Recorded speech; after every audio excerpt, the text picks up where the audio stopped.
Hello, this is Abby. Dear Abby, this is gonna be a long one. Oh boy. Dear Abby, how do you tell the difference between a new exciting crush and a rebound? Does it matter? Dear Abby. Dear Abby. Dear Abby. Welcome to our little corner of the internet. This is the Dear Abby podcast. I hope you stay and hang out with us. See you in a sec. It is on like Donkey Kong. Welcome back, everybody, to Dear Abby. I just want to say thank you guys for always being the best listeners and not shaming me when my vibes are low and when I am just not feeling super positive. I mostly just want to apologize for last week because I always feel guilty and bad when I am not super energetic, or my podcast isn't necessarily super energetic, but when I'm not even really calm physically myself and when I feel super worked up, it's kind of hard for me to imagine that that's helpful to listen to, but maybe it is, but I don't know. Yeah, just wanted to say sorry about last week or any time that I've low energy, or I was feeling sick, so it's kind of like taking a sick day, but still, you guys are the best. And here we go. Today is our 99th episode. Next week is our 100th. Again, I will keep saying this. We're going to have some fun. Looking forward to that. If you're new here, my name is Abby. I'm the host of this podcast. We do have a segment at the end of every episode that's called Dear Abby, which is the name of the podcast.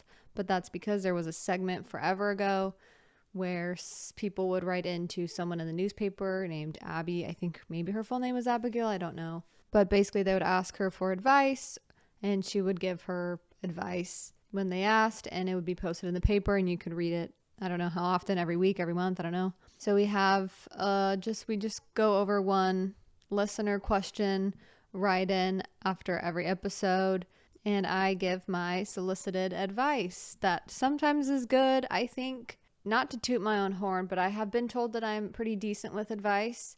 Now, do I always follow my own advice? Sometimes no. Sometimes I actually do follow my own advice, which is why I give it, because it has worked for me. So if you wanted to write in, if that sounds interesting to you, you can leave a voicemail at the number that's in the description below, or you can just text the number. I'd prefer voicemails just because I like to hear from everybody and I get to use this phone. Bing, bing, bing. And if you don't call in, then I just read it off my phone, which is less fun. So even though this has been gone for a couple of weeks because I didn't really know where it was all the time, but now I have it in a good, safe place under my bed, so it's easy to find. Okay, enough of the business talk. So boring. So today, good vibes. Dun, dun, dun, dun, dun, dun, dun, dun, dun. I talked about my engagement shoot last week. I, of course, was being overdramatic, as I normally am. And the pictures turned out fantastic. My hair looked fine. I loved them. I was very happy. I can't wait to show you guys and post. I don't think I would have at this point. JC Marie Photography took my photos, aka my future sister-in-law, and she's so talented and I'm obsessed with all of them. It's really hard to pick one or two to go on invitations or announcements, but I love that it's difficult because what a great thing. Looking forward to posting all of those, as well as showing you guys my invitations and my announcements because they should be pretty cute. Isn't it so funny how much our brains can trick us? It's like insane to me how much our brains can trick us into thinking that we are ugly little monsters sometimes. Which is funny because the week before I was talking about how much more comfortable in my skin I am, and I still am, again, most of the time, more than normal.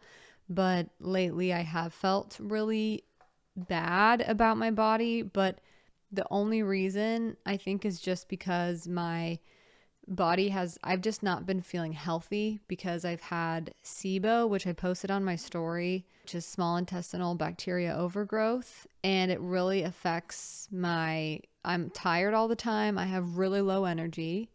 I feel like when I eat, it just gets me bloated and I don't get the energy I should be getting from my food.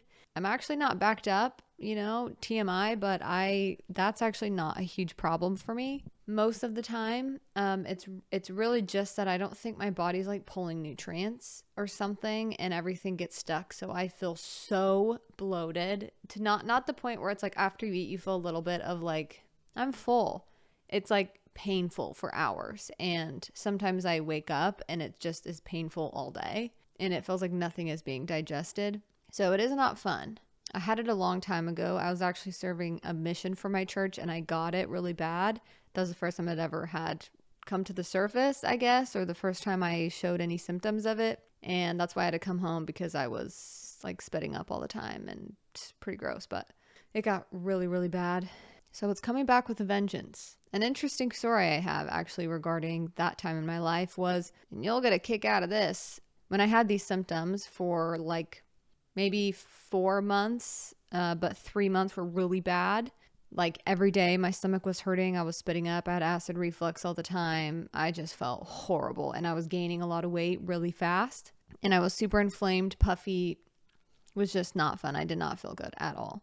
I was struggling with OCD as well, which I didn't know that was what it was at the time. So it was a combination. I came home and when I went to the doctor, she was like, okay, I suspect you have something in your stomach or your intestines. So let's do a colonoscopy and an endoscopy, which is one tube through the mouth, one tube up the bum, and they're cameras. And so they just see what's going on all of those sides. I was like, okay, this isn't like surgery, so this isn't that bad, but you had to go under because they were sticking cameras into your body.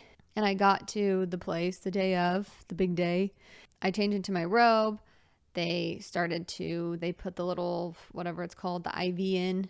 They didn't put the stuff in the IV yet, but they put the IV in my hand because I couldn't get my arm to work. So they put it in it. I don't want to talk about it. I'm not going to talk about it. Then they rolled me into the operating room. I get into the operating room and there is a very, very handsome man who was the anesthesiologist. And when I tell you, he was actually so handsome, like had dark hair, looked like Superman. He had dark hair, very beautiful skin. He had glasses on and he was just very handsome. And he was obviously rich because he's an anesthesiologist. And I'm like 21 or something at this point. The fact that he was going to be my anesthesiologist during this specific procedure, I was absolutely disgusted with myself and I was horrified for what he was about to see. That's not even the worst part. The worst part is if you've ever gotten a colonoscopy, I'm being very vulnerable. You have a little gown on and you have to flip onto your stomach.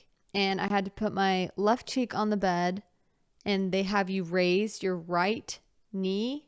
Like this is how they kind of made me lay how I sleep at night, which is I lay on my stomach kind of, but then one leg is straight out and the other leg is up. The other knee is bent and it's in like a 90-degree angle, so you're laying flat, your legs up like this and then your head's turned. So you're kind of, anyways, I heard it's a horrible way to sleep, but it's so comfortable. And if I put a pillow kind of under my pelvic floor, then my back doesn't hurt and it's fine. But there's only so much you can do. And so that is, unfortunately, I was facing the exact worst way to what he just saw a lot of stuff. And it just was horrible. But long story short, they had a bunch of pictures, which I still have, of SIBO, and they told me that was the issue. So we did a whole antibiotics. They were very intense, and I took those for a while. Anyways, diagnosing with SIBO, I went through a whole treatment with antibiotics, and now it's back with a vengeance. So I think it'll probably have to be a diet change, but that's been kind of hard for me because physically it does make me gain weight pretty fast and it also messes with my energy levels. And so when I do work out, I don't have a lot of energy to like keep going. And then my joints start to hurt. So I don't know if I'm just missing something nutritionally and it's not, I don't know, but my joints hurt really bad. So it just feels like I want to get better and I want to feel healthier, but every time I try, something gets hurt or there's always something. But I still do it. Like I danced, I went on a run. I'm trying to do things at least every day. So I think that's why I was kind of in my head about my looks and appearances last week. I always try to not take for granted when I am healthy and when my body feels good and I can digest food. And I'm so grateful I've not been super allergic to a lot of things in my life or anything like that. I think my crutch is mostly mental. So knock on wood. So I guess those are the dubs and L's. Dub, engagements look good. I was being a little bit dramatic. L, unfortunately, the drama was from symptoms of having SIBO and it being back. So keep you updated on that. A lot of people have it, apparently. Okay, so I wanted to talk about two things. One is the trap of wanting everything now. And it's a very common trap I think most of us fall into time and time again. So we're going to talk a little bit about that. And then the second thing I wanted to talk about was something that I think is very common when you think very black and white is seeing people as one-dimensional people. And I think this is also just immaturity. And when you're young, you think you're the only person that is basically alive and can think. And once you start to get older, you start to really understand and empathize and realize how multidimensional every person is. I think it's just a very common way that we can be tricked into making ourselves feel alone and keeping ourselves from connecting with others. And sometimes it just makes us feel better to think that we are the only one that thinks this way or is going through this, and I just don't think that is true. So first on the list is to talk about not wanting or not needing everything now. This can be in regards to recovery. This can be in regards to maybe a talent that you're trying to develop. It can be for a business that you're trying to grow, a career that you're trying to get started in. And to be frank, it just sucks sometimes to be a beginner. And if I'm in a good headspace and I really work to be in that headspace, I love to try new things and I love to be a beginner. But sometimes I do get sucked back into hating being a beginner because it makes me feel so bad about myself for some reason. And so to flip the script on that is so helpful, I think, to progress and to push yourself to do the hard things and the things that you're kind of nervous and scared to do, but you want to try and you want to do, or sometimes that you need to do. One of the main areas that I do this in, I think, is physically. When you struggle and you kind of have to start over on something, sometimes all you want and what you think is fair is to be exactly where you were before. And it feels so unfair to have to restart or retry something, and you have to start fresh or start at the beginning. You can get stuck only wanting and wishing that you were how you were before. And I get that with my physical strength and abilities. Like I used to be really flexible, not flexible anymore. Haven't really dedicated my time to be flexible. So makes sense. But I'm trying to get back into certain practices with my body. And it's just really frustrating. And I want to quit every single time I try because it feels like I'm not getting anywhere. But that is the exact moment when you have to keep going and when you should keep going, because you have to push through those feelings, and we shouldn't avoid those feelings of frustration, whatever. We have to fully acknowledge it, I think, to flow with it and to get through it and past it and to start to see progress and feel progress.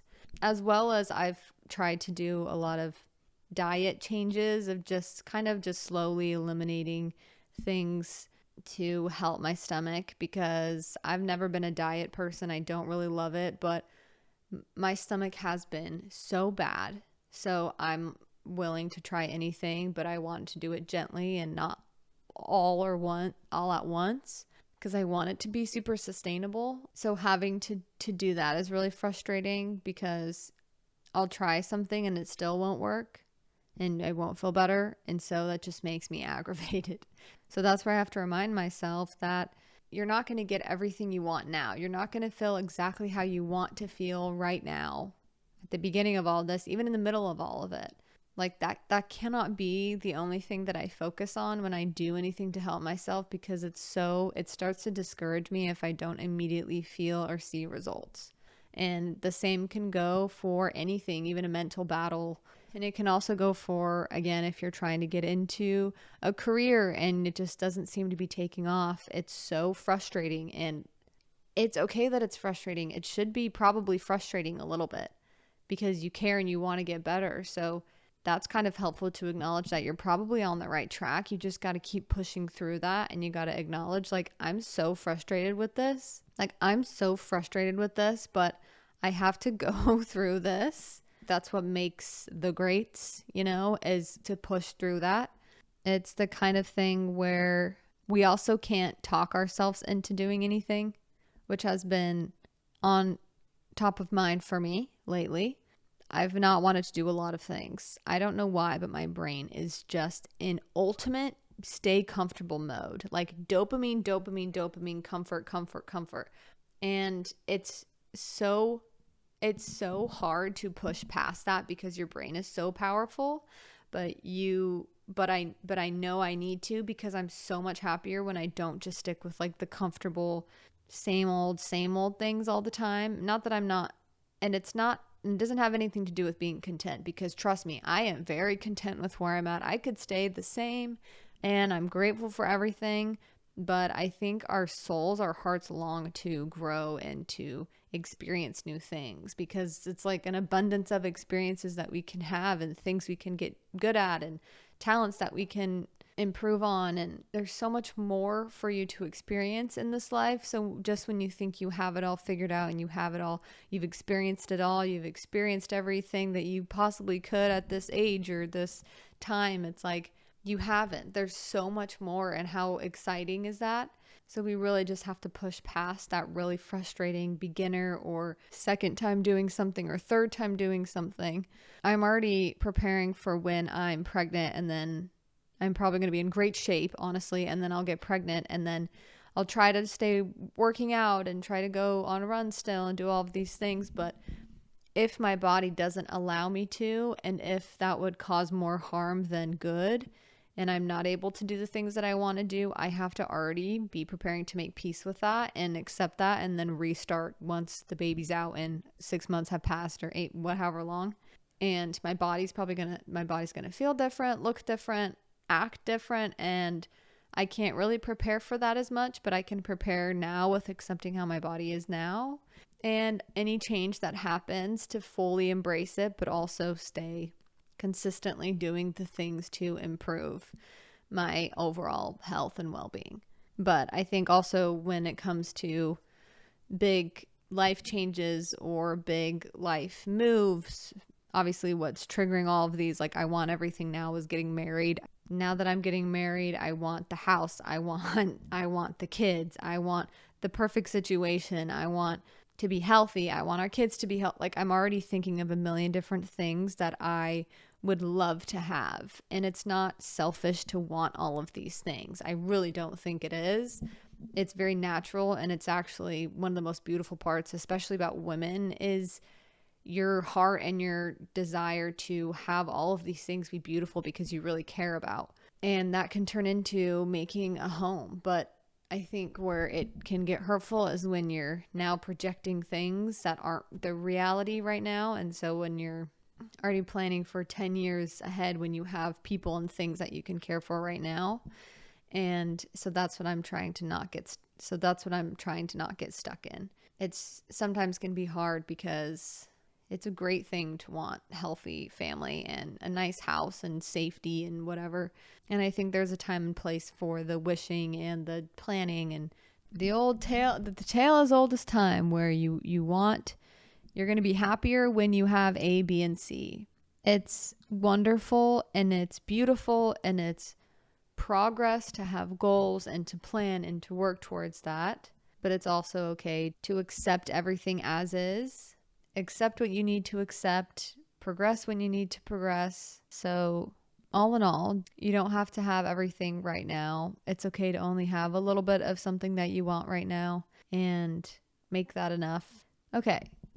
The second thing that I wanted to talk about was seeing everybody as a multi-dimensional human being where they change, what they like changes, who they are changes. In a world where a lot of people say a bunch of BS online and you have clickbaity stuff, you have a lot of people who just say what other people want them to say and what they think other people want them to say and who they want other people to be, or who other people want them to be.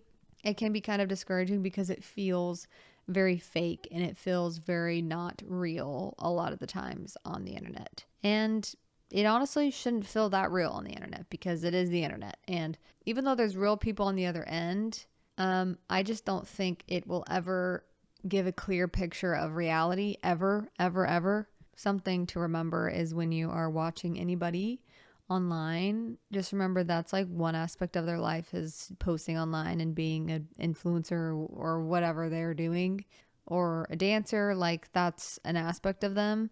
But then also they have 1,000 different things going on. They have a bunch of different things that they enjoy, what they like.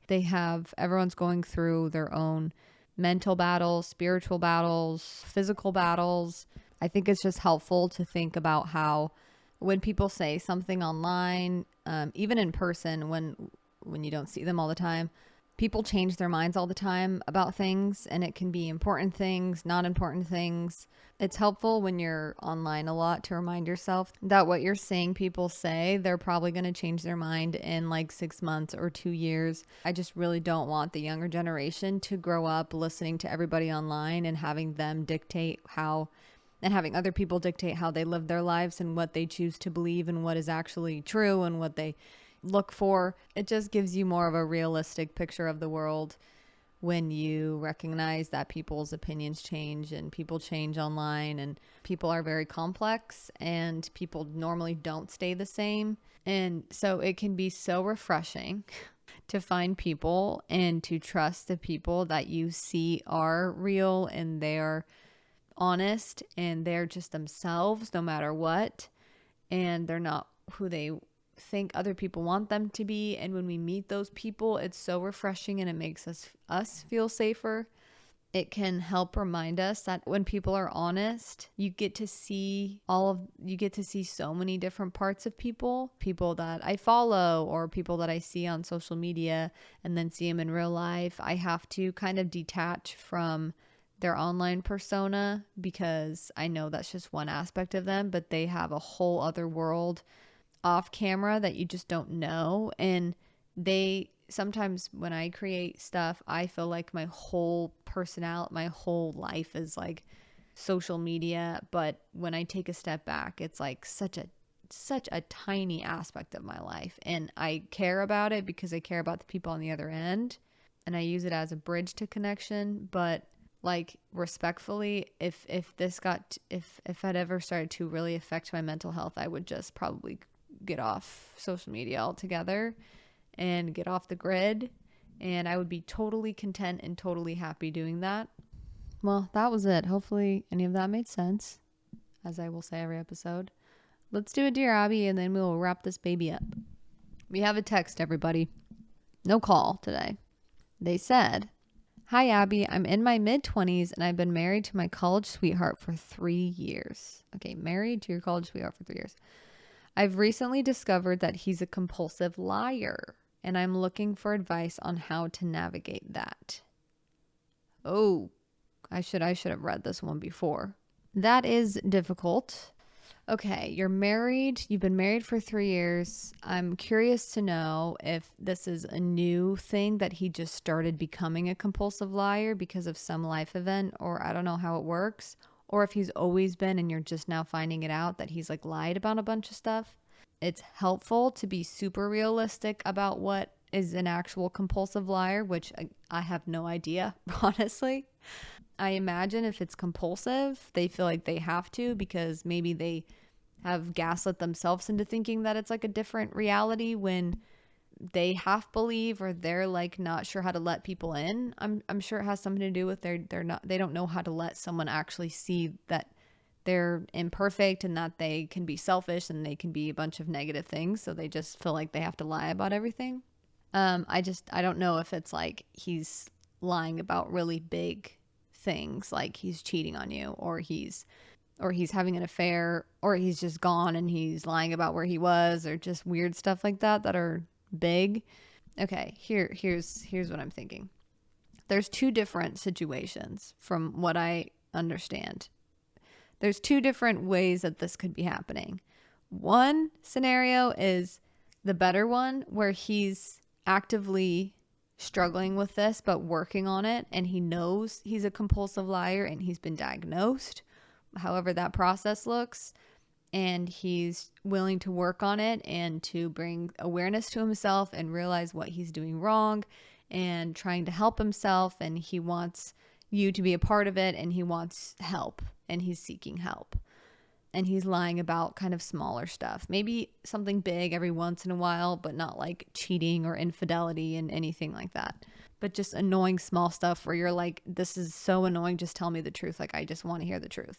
Or the second scenario is if he is a compulsive liar and you're just realizing this, and he is very actually okay with being a compulsive liar, and he's lying about big things like cheating, infidelity, just really crazy stuff.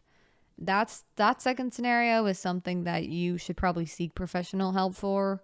You might want to seek it for both scenarios, but also that is a big deal. And if he's not actively working on it, nor does he think it's a problem, he'll probably never see it as a problem, and he just might not ever want to help himself. And that's not something I don't think you want to deal with your whole life. So that's not something I would want to deal with. I would try to work it out for a certain amount of time, but there's only so much you can take. So I think you have to decide for yourself if that's the scenario.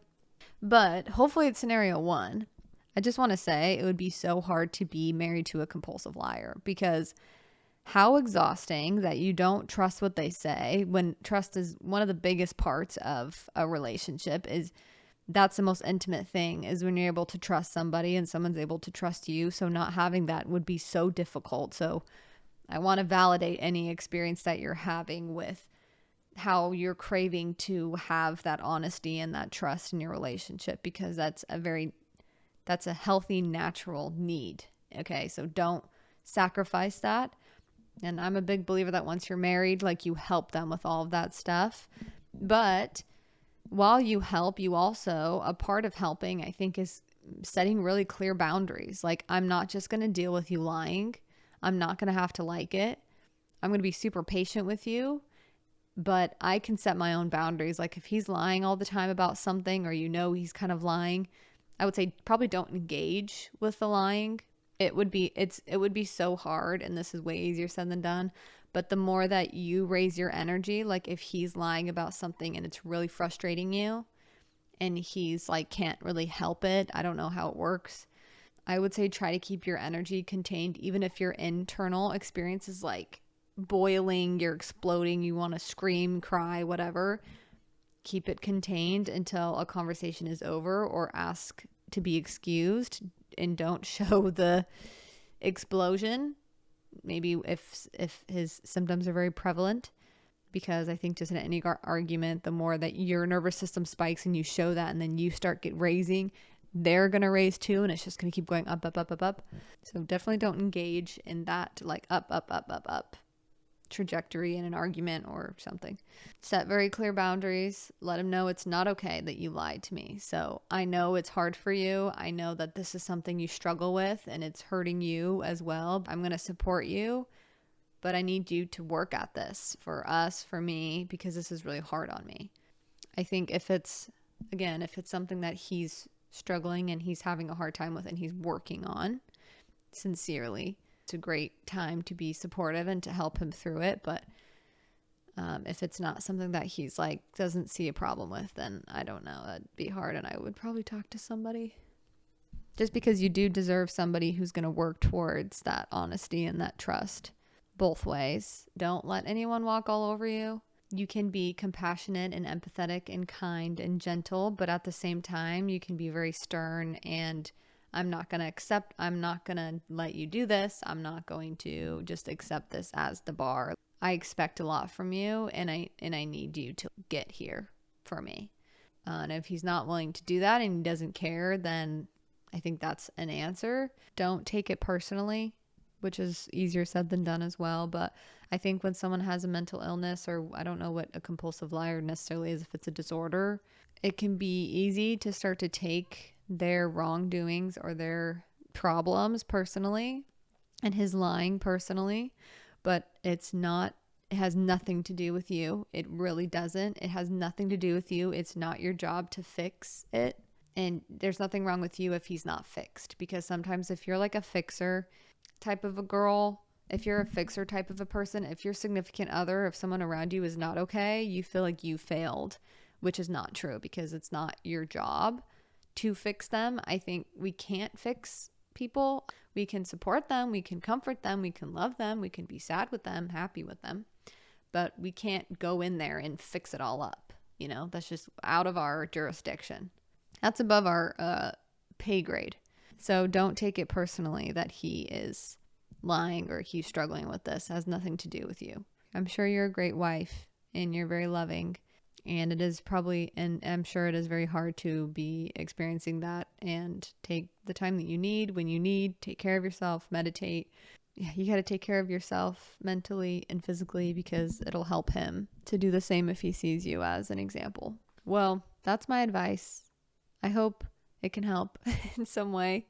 And that's really hard. And I have no idea. I don't know anything about compulsive liars. But I wish you all the luck and love and support. And yeah, you're going to have to dig deep.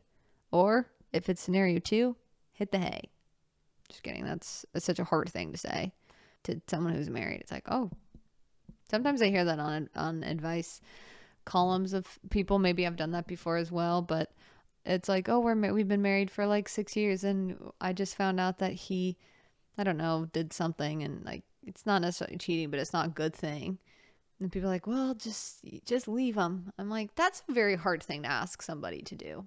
Let's be real. It's very hard to just tell someone to leave. I think that's especially when you don't know all the context. It's like, this bad advice kind of. Last thing I will say is you can trust yourself and give yourself time to process things. Let yourself feel sad, mad, frustrated, irritated. If you long for something, like, let yourself feel all of that stuff, and that's totally normal. Everyone would feel that way. Don't lose yourself. Don't lose yourself. You got this, girly pop. All right, well, that's it for today's episode. Thank you so much for listening to Dear Abby. Thank you so much for listening, Dear Abby. We have a new episode next week. It'll be our 100th episode. Do not miss it. I'm so excited to see you guys next week. I hope you have a great weekend. Take yourself out. Do something fun. Have a good holiday season. But I will see you all holiday season. So I don't know why I needed to say that, but if you want to support the podcast, you can support it by going. But if you want to support the podcast, you can go support it on Spotify or Apple or YouTube. I'm on all 3. You can leave a rating or a review, or you can like, subscribe, or comment on YouTube. All of them are appreciated. You can do all of them. Have a great weekend. Love you. Bye. 우회전 taking a ride to join a late 눈치 보면서 들어가 할 때 찾아 나머진 바빠 개설레임 바꾸는 사람들 시간만 지나가 자신감 가지고